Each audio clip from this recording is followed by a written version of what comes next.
Tu connais sûrement mon nom, Samson, mais oublie tout ce que tu crois savoir. On m'a dit fort, invincible, béni de Dieu, mais on ne t'a jamais raconté la vérité. Derrière chaque exploit, il y avait une chute. Derrière chaque victoire, une blessure. Et si je te disais que mon histoire, c'est peut-être aussi la tienne, si tu te sens trahi, brisé, oublié, reste avec moi, parce que ce que Dieu a fait pour moi, il peut le faire pour toi. Il était encore dans le sein de sa mère quand tout a commencé. Une femme stérile, sans nom dans le livre des juges, mais connue de Dieu, reçoit la visite d'un ange. Ce dernier ne lui promet pas seulement un enfant, il lui annonce un destin. Samson naîtra sous un vœu de naziréen, pas de vin, pas de contact avec les morts, et surtout, ne jamais couper ses cheveux. Ce détail capillaire qu'on pourrait croire anodin est en réalité le sceau visible de sa consécration divine. C'est là que réside le mystère. La force ne venait pas de la chevelure, mais de l'alliance avec Dieu qu'elle représentait. Imaginez un enfant grandissant avec la conscience qu'il est mis à part. Cela forge une identité, mais aussi une pression. Le vœu de naziréen, c'est comme marcher sur un fil tendu au-dessus du vide. Tout écart, toute chute peut rompre la communion avec Dieu. Pourtant, Dieu choisit souvent les plus fragiles pour démontrer sa puissance. Ce n'est pas dans un palais que naît ce futur juge d'Israël, mais au cœur d'un peuple opprimé, écrasé par les Philistins. Dans le silence des années d'enfance de Samson, se prépare le fracas des exploits à venir. Ce n'est pas un hasard si Dieu agit souvent de manière surprenante. À travers l'histoire de Samson, on voit que l'appel de Dieu peut précéder la naissance, transcender les circonstances et bouleverser des générations. Samson était destiné à commencer la délivrance d'Israël, pas à l'accomplir entièrement. C'est une nuance importante. Dieu sème, l'homme participe. Le vœu de naziréen était une promesse de partenariat. Chaque mèche de cheveux était un témoignage vivant de cette alliance. Dans nos vies, ce principe trouve un écho profond. Dieu nous appelle parfois bien avant que nous en ayons conscience. Peut-être as-tu aussi reçu un appel, invisible aux yeux des autres, mais lourd de sens dans ton cœur. Le vœu de Samson nous rappelle que notre consécration à Dieu, notre fidélité, est la clé qui déclenche l'action divine. Sans alliance, pas de puissance. Sans engagement, pas d'intervention. Les cheveux de Samson n'étaient qu'un signe. C'est sa foi, sa fidélité, ou parfois son absence, qui déterminait le cours de son histoire. On pourrait dire que Samson est une figure paradoxale, fort physiquement, mais vulnérable spirituellement. Choisi par Dieu, mais souvent séduit par ses propres désirs. Cette tension entre appel divin et tentation humaine est universelle. Qui n'a jamais senti l'orgueil ou la tentation compromettre sa mission? Le vœu de naziréen ne le rendait pas invincible, il le rendait responsable. Et là est toute la beauté et la gravité de l'appel de Dieu. À mesure que Samson grandissait, son apparence devenait remarquable.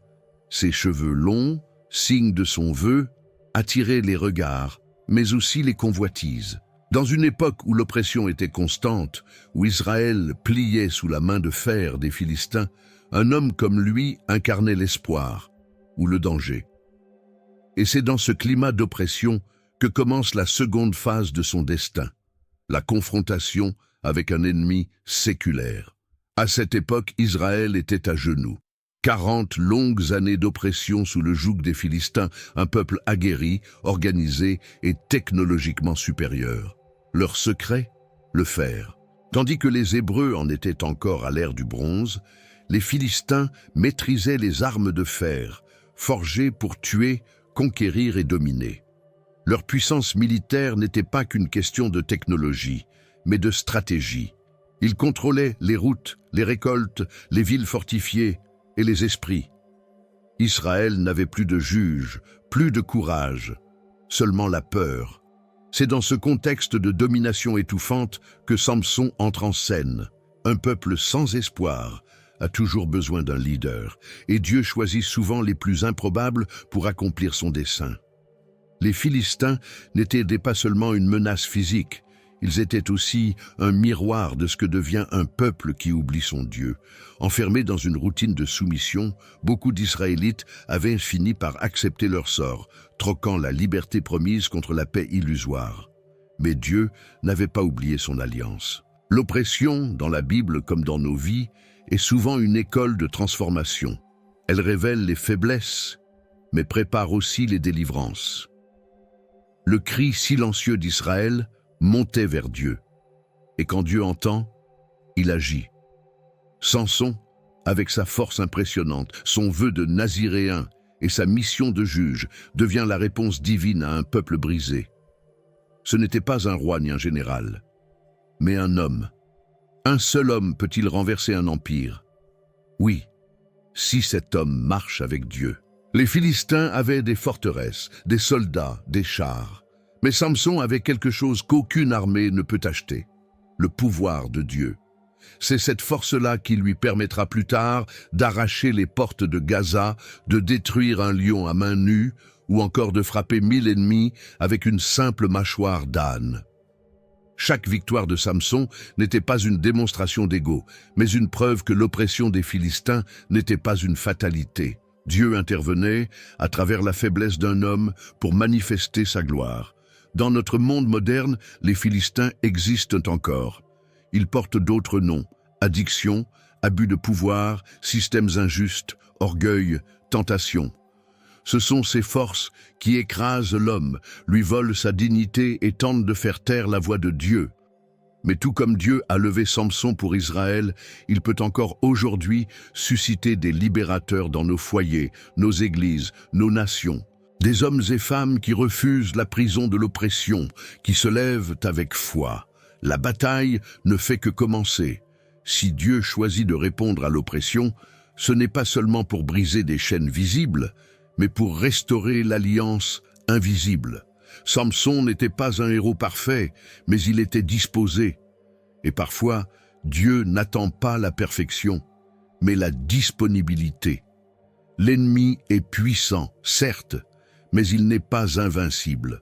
Et la première fissure dans l'empire philistin allait bientôt apparaître sous une forme inattendue, celle d'un lion.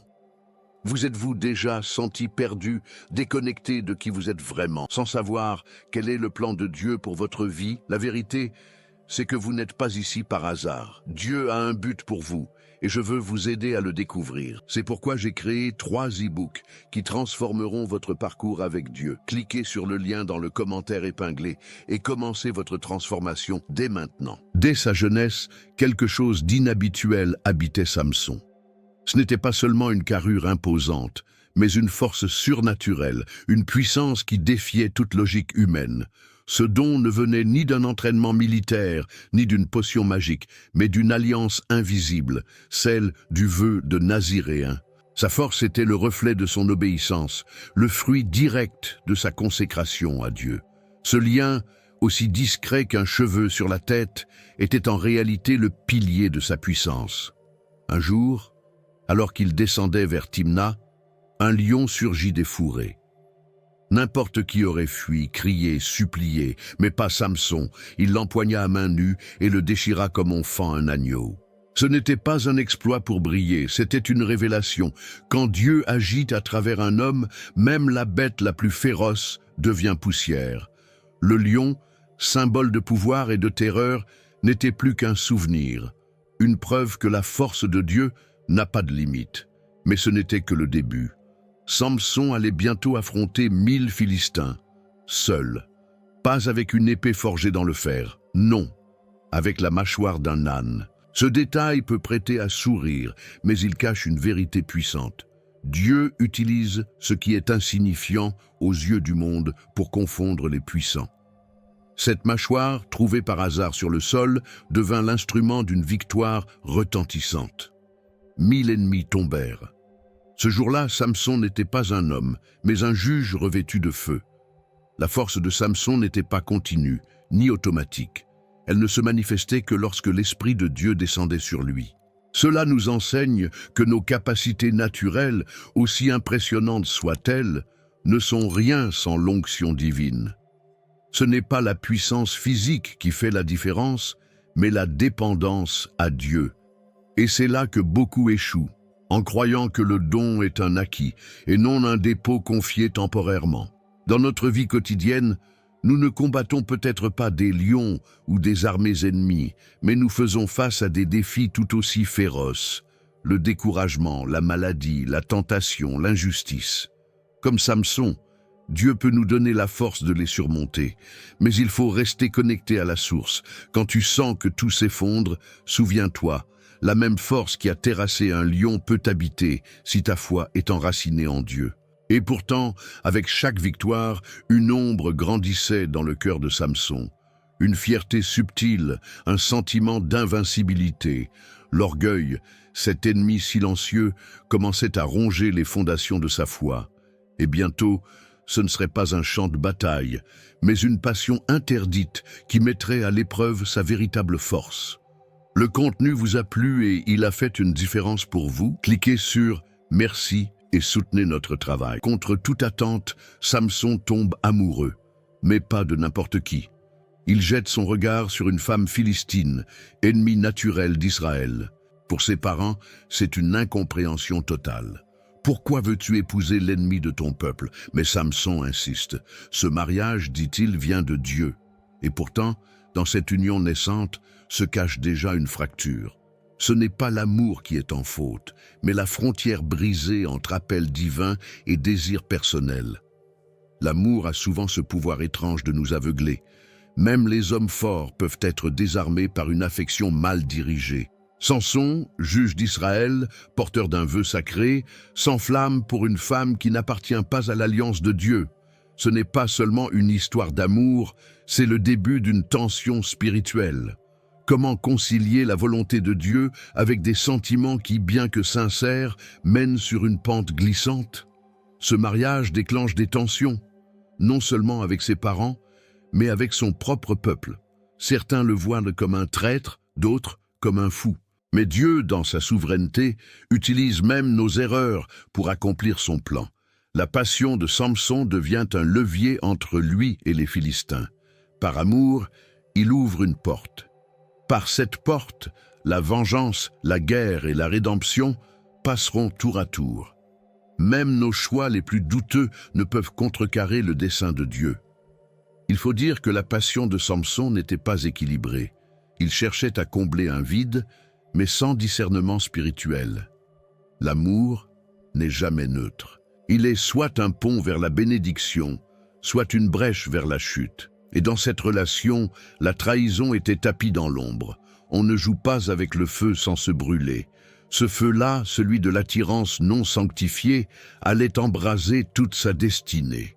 Beaucoup aujourd'hui vivent la même tension. Ils aiment, mais contre la paix intérieure. Ils s'attachent à des personnes qui les éloignent de Dieu, croyant que l'amour suffira à tout réparer. Mais sans fondement spirituel, l'amour devient une prison dorée. Samson croyait pouvoir contrôler les conséquences. Mais il oublia que le cœur, une fois égaré, ne fait plus la différence entre le bien et le mal. Son mariage allait devenir un terrain miné. Et ce terrain explosera, non pas à cause de la guerre, mais à cause d'un jeu, un pari, une énigme. Une simple question posée pendant un festin de mariage qui ouvrira la porte à une trahison cuisante et réveillera en Samson un esprit de vengeance que même les Philistins n'avaient pas anticipé. Lors de son mariage, Samson organise un festin. Et dans l'euphorie de la fête, il lance un défi, une énigme. À première vue, cela semble être un jeu innocent, un clin d'œil malicieux. De celui qui mange est sorti ce qui se mange, et du fort est sorti le doux. Une référence subtile à sa rencontre avec le lion et au miel trouvé dans sa carcasse. Mais derrière le jeu se cache un orgueil, une fierté piquée. Samson veut impressionner, dominer, gagner un pari sur les Philistins. Et il met en jeu 30 tuniques de valeur. Mais voilà, les Philistins n'aiment pas perdre, et encore moins face à un Israélite. Pressés par l'énigme qu'ils ne comprennent pas, ils cherchent une faille.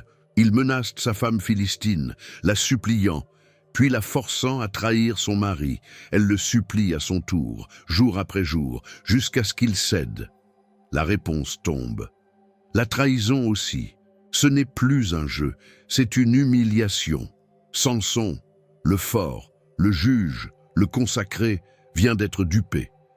Cette scène est d'une intensité dramatique, car ce n'est pas seulement une trahison amoureuse, c'est une brèche spirituelle. Le vœu de Naziréen aurait dû le protéger de telles alliances. Mais son cœur, attaché aux apparences, l'a conduit droit dans le piège. Il avait la force pour vaincre 1000 ennemis, mais pas la sagesse pour discerner le piège d'une femme manipulée. Par cette faille, la colère divine va commencer à se manifester. La réponse de Samson, la vengeance. Il descend à Ascalon, tue 30 hommes pour prendre leurs vêtements et honorer le pari. On est loin du Samson joyeux du festin. La rage prend le pas sur la mission. Son cœur se durcit, son âme s'agite. Ce n'est plus l'esprit de Dieu qui l'anime, mais l'esprit de revanche. Et c'est là que la chute commence à se dessiner, lentement. L'homme de Dieu, au lieu de restaurer, détruit. Le juge, au lieu d'unir, divise. On pourrait croire que cette histoire ne nous concerne pas. Mais combien de fois, nous aussi, jouons avec des énigmes dans la vie? On teste les limites, on flirte avec la tentation, on défie l'ennemi sur son propre terrain. Et souvent, ce n'est pas l'échec qui nous détruit, mais la trahison inattendue, celle qui vient des plus proches. Samson croyait dominer la partie, il ne savait pas qu'il venait d'ouvrir la porte au chaos. Car ce mariage ne tiendra pas. Sa femme sera donnée à un autre homme.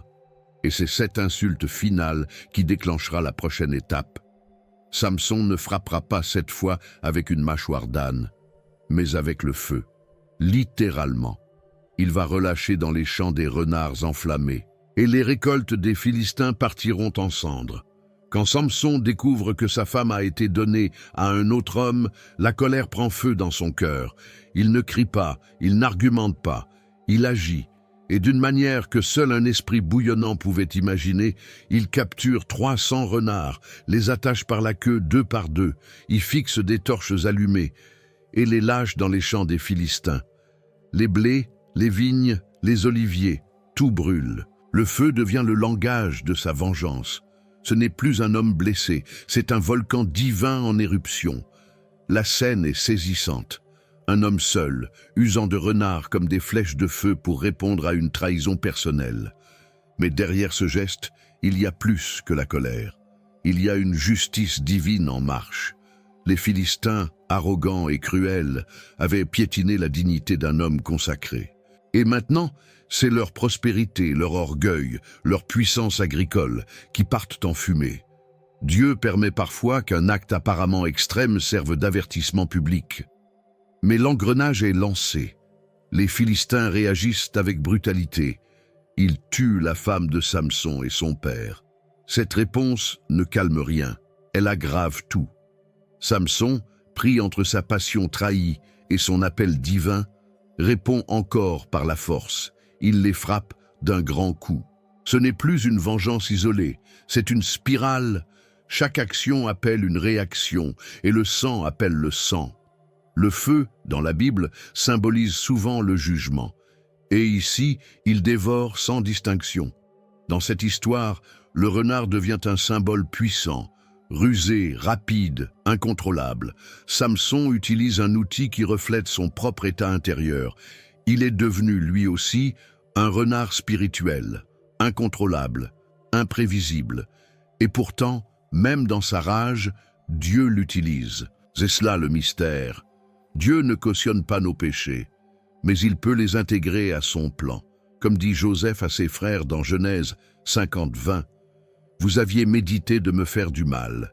Dieu l'a changé en bien. » Cette phase de la vie de Samson nous enseigne que la vengeance est un feu qui consume aussi celui qui l'allume. Elle peut sembler juste sur le moment, mais elle finit toujours par isoler, durcir, briser. Et pourtant, elle révèle aussi une douleur non traitée. Combien aujourd'hui, blessés par des trahisons, allument eux aussi des torches? Par les mots, les choix, les silences. Dieu veut guérir, pas simplement juger. Mais Samson, lui, est encore sur le chemin de la destruction. Et ce chemin le mène vers un nouvel épisode. Cette fois, il se cache dans une caverne, traqué, sollicité, mais ce que personne n'attend, c'est qu'il va encore frapper. Pas avec des renards, mais avec un objet tout aussi insolite, une simple mâchoire d'âne. Et le carnage qui s'annonce changera une fois de plus l'équilibre de la bataille entre Israël et les Philistins. Samson, malgré ses exploits et sa force légendaire, porte en lui une faille bien plus redoutable que les armées philistines, la tentation. Et cette fois, elle porte un nom, Dalila, une femme belle, rusée et vendue à l'ennemi. Ce n'est pas par la force qu'on vaincra Samson, mais par la séduction. Les Philistins le savent, si tu veux abattre un géant, fais-le tomber amoureux. Et c'est exactement ce qui va se produire. Ce n'est pas la mâchoire d'un âne qui le trahira, mais un baiser. Dalila reçoit une mission claire, découvrir le secret de sa force. En échange, de l'argent, beaucoup d'argent. La tentation matérielle rencontre la tentation charnelle, une alliance explosive. Jour après jour, elle l'obsède, le harcèle, le supplie. Samson résiste un temps, puis, affaibli non par l'épée, mais par le cœur, il finit par céder. « Ma force est dans mes cheveux », confesse-t-il. À ce moment précis, la tragédie s'écrit en silence. Le vœu de Naziréen, ce lien sacré avec Dieu, est trahi par ses propres lèvres. Pendant son sommeil, Dalila agit. Elle coupe ses cheveux et avec eux coupe le lien qui l'unissait à Dieu. La scène est d'une douleur sourde. Cet homme, jadis invincible, est réduit à l'impuissance. Quand il se réveille, il croit pouvoir encore se battre. Mais la Bible dit, il ne savait pas que l'Éternel s'était retiré de lui. Juge 16-20. Quelle parole tragique! Peut-on imaginer plus grand effondrement que celui d'un homme qui croit encore avoir le pouvoir, alors que Dieu s'est éloigné? La capture est immédiate. Les Philistins se jettent sur lui. Plus besoin d'armées massives, l'homme fort est devenu vulnérable. On lui crève les yeux. Le symbole est fort. Celui qui voyait l'avenir d'Israël devient aveugle. Celui qui renversait des colonnes devient esclave. Enchaîné, humilié, tourné en dérision dans le temple de Dagon, Samson expérimente le prix terrible du compromis. Ce n'est pas seulement la trahison de Dalila qu'il paie, c'est sa propre infidélité envers Dieu. Mais dans cette nuit de prison, quelque chose recommence à pousser. Ses cheveux, lentement, silencieusement, comme une promesse. Dieu n'a pas dit son dernier mot. Même quand tout semble fini, Dieu prépare la rédemption. Le cœur de Samson, brisé, commence à se tourner à nouveau vers celui qu'il avait oublié. Et c'est dans les ténèbres les plus épaisses que brille souvent la lumière la plus pure.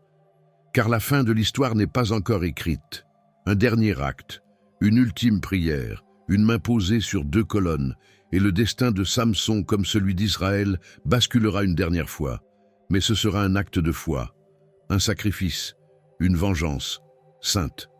Ils l'ont tué. Le juge d'Israël, le héros aux exploits légendaires, est désormais un prisonnier humilié. Les Philistins ne se contentent pas de l'enchaîner. Non, ils veulent briser son âme. Ils lui arrachent les yeux. Le symbole est fort. Ils ne veulent plus seulement le neutraliser, ils veulent qu'il cesse de voir, de rêver, d'espérer. Le pouvoir qui fascinait les nations est devenu une risée publique. Samson, l'homme que rien ne semblait pouvoir arrêter, tourne désormais la meule comme une bête. Dans le temple de Dagon, leur faux dieu, les Philistins célèbrent. Ils dansent, ils rient, ils chantent. Pour eux, c'est un triomphe spirituel. Leur idole a vaincu le Dieu d'Israël. Et pour couronner cette moquerie sacrilège, ils veulent exhiber leur trophée. Samson, l'aveugle, le trahi, le ridicule. Ils le font venir, mené par la main comme un enfant. Ils ne voient pas que, dans cette faiblesse, Dieu prépare une force plus grande encore. Et toi, as-tu déjà été dans cet endroit, ce lieu où les autres rient de tes chutes, où tes ennemis te croient fini? Samson, dans sa cécité, voit plus clair que jamais. Il réalise que sa force ne venait ni de sa mâchoire d'âne, ni de ses cheveux, mais de son Dieu. Le Samson orgueilleux meurt dans cette prison, et dans cette mort, un cœur humble renaît. C'est là, dans l'obscurité de sa captivité, que sa foi recommence à respirer. Les Philistins pensaient avoir tout gagné, mais ils avaient oublié que la faiblesse de Dieu est plus forte que la force des hommes. La présence de Samson dans leur temple n'est pas une défaite, c'est une infiltration divine. Dieu se sert de l'humiliation pour préparer la libération. Parfois, ce n'est pas dans la gloire que Dieu agit, mais dans l'effondrement. Il utilise les prisons, les douleurs, les échecs pour nous façonner, pour nous parler. Et les cheveux de Samson poussaient, lentement. Chaque millimètre était un rappel silencieux. Dieu n'a pas fini avec toi, même aveugle, même brisé, même seul. Tant que tu vis, la rédemption est possible. Et quand ton cœur se tourne à nouveau vers le ciel, tout peut recommencer.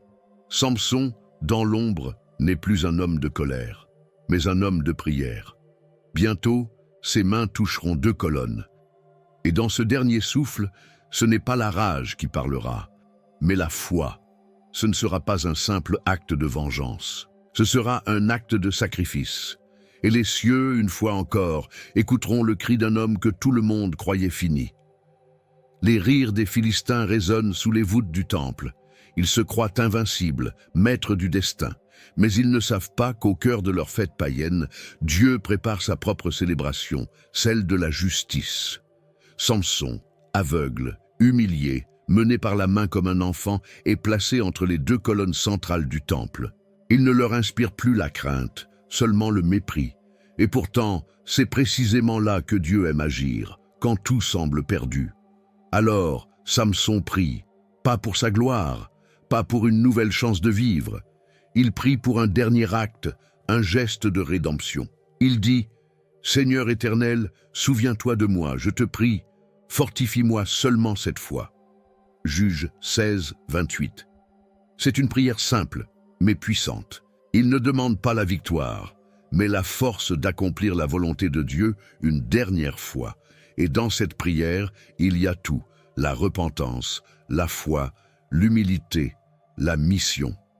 Ses mains se posent sur les colonnes, ses bras tremblent, pas de peur, mais de puissance en train de revenir. Il pousse, le temple entier frémit.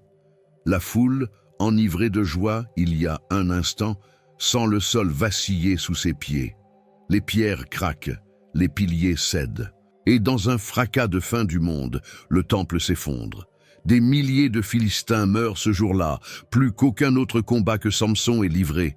Sa mort devient sa plus grande victoire. Ce dernier acte n'est pas une explosion de rage, c'est une offrande, une vie brisée mais consacrée, une force humaine effacée pour laisser briller la puissance divine. Samson ne meurt pas simplement en vengeur, il meurt en juge fidèle, en homme restauré. Et sa mort marque le commencement de la libération pour Israël. Car souvent, Dieu accomplit les plus grandes délivrances à travers des sacrifices silencieux. On peut imaginer le silence après la chute du temple, le vent qui souffle sur les ruines, et, au milieu des décombres, un message éternel. La foi, même tardive, a un pouvoir que rien ne peut arrêter. Samson n'était pas parfait, mais il s'est tourné vers Dieu, au moment le plus crucial, et cela a suffi. Ce n'est pas la longueur du chemin qui compte, mais la direction qu'on prend avant la fin. Et toi, qu'est-ce qui te retient d'appeler Dieu dans ton propre chaos? Comme Samson, peut-être as-tu été trahi, humilié, oublié, mais si tu places ta foi entre ses mains, même dans ta dernière bataille, il peut transformer ta défaite en victoire et ton dernier souffle en louange éternelle. L'histoire de Samson n'est pas seulement celle d'un homme fort, c'est celle d'un homme vulnérable, faillible, mais profondément touché par la grâce de Dieu.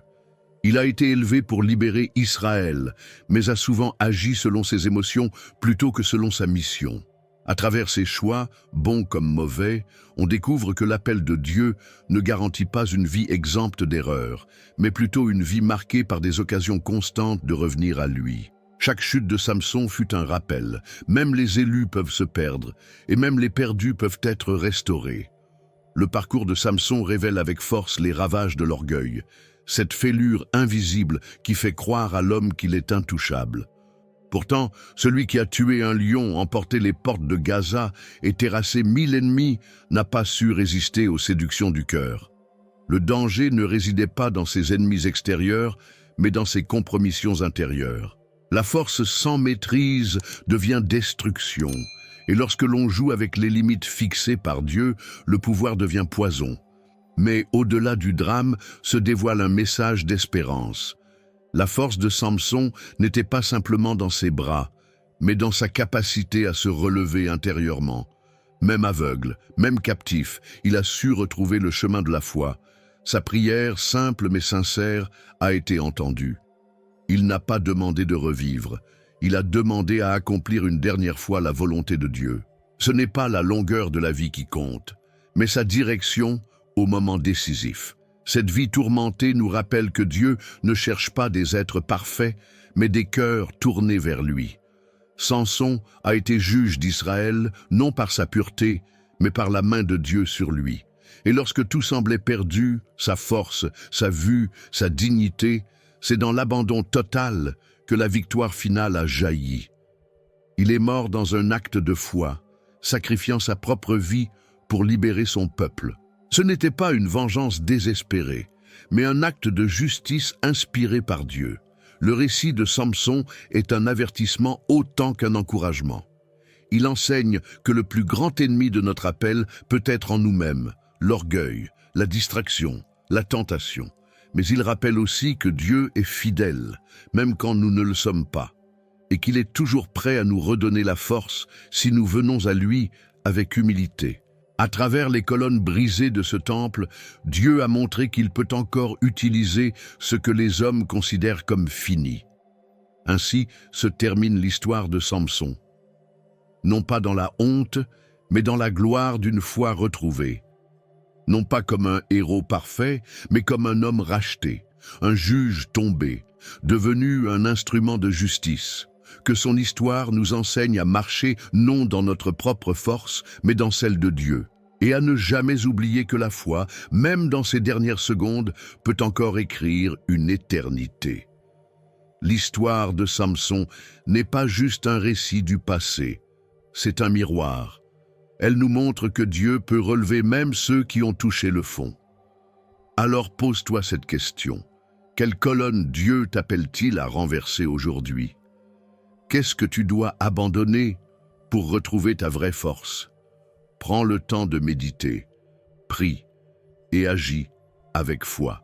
Abonne-toi à cette chaîne, active les notifications et continue de découvrir comment la parole de Dieu peut transformer ta vie, une vérité à la fois. Si tu pensais que l'histoire de Samson était choquante, attends de découvrir celle de Juge 19. Ce qui s'y passe dépasse l'entendement, une tragédie si violente qu'elle a failli anéantir une tribu entière. Es-tu prêt à voir jusqu'où peut tomber un peuple sans Dieu?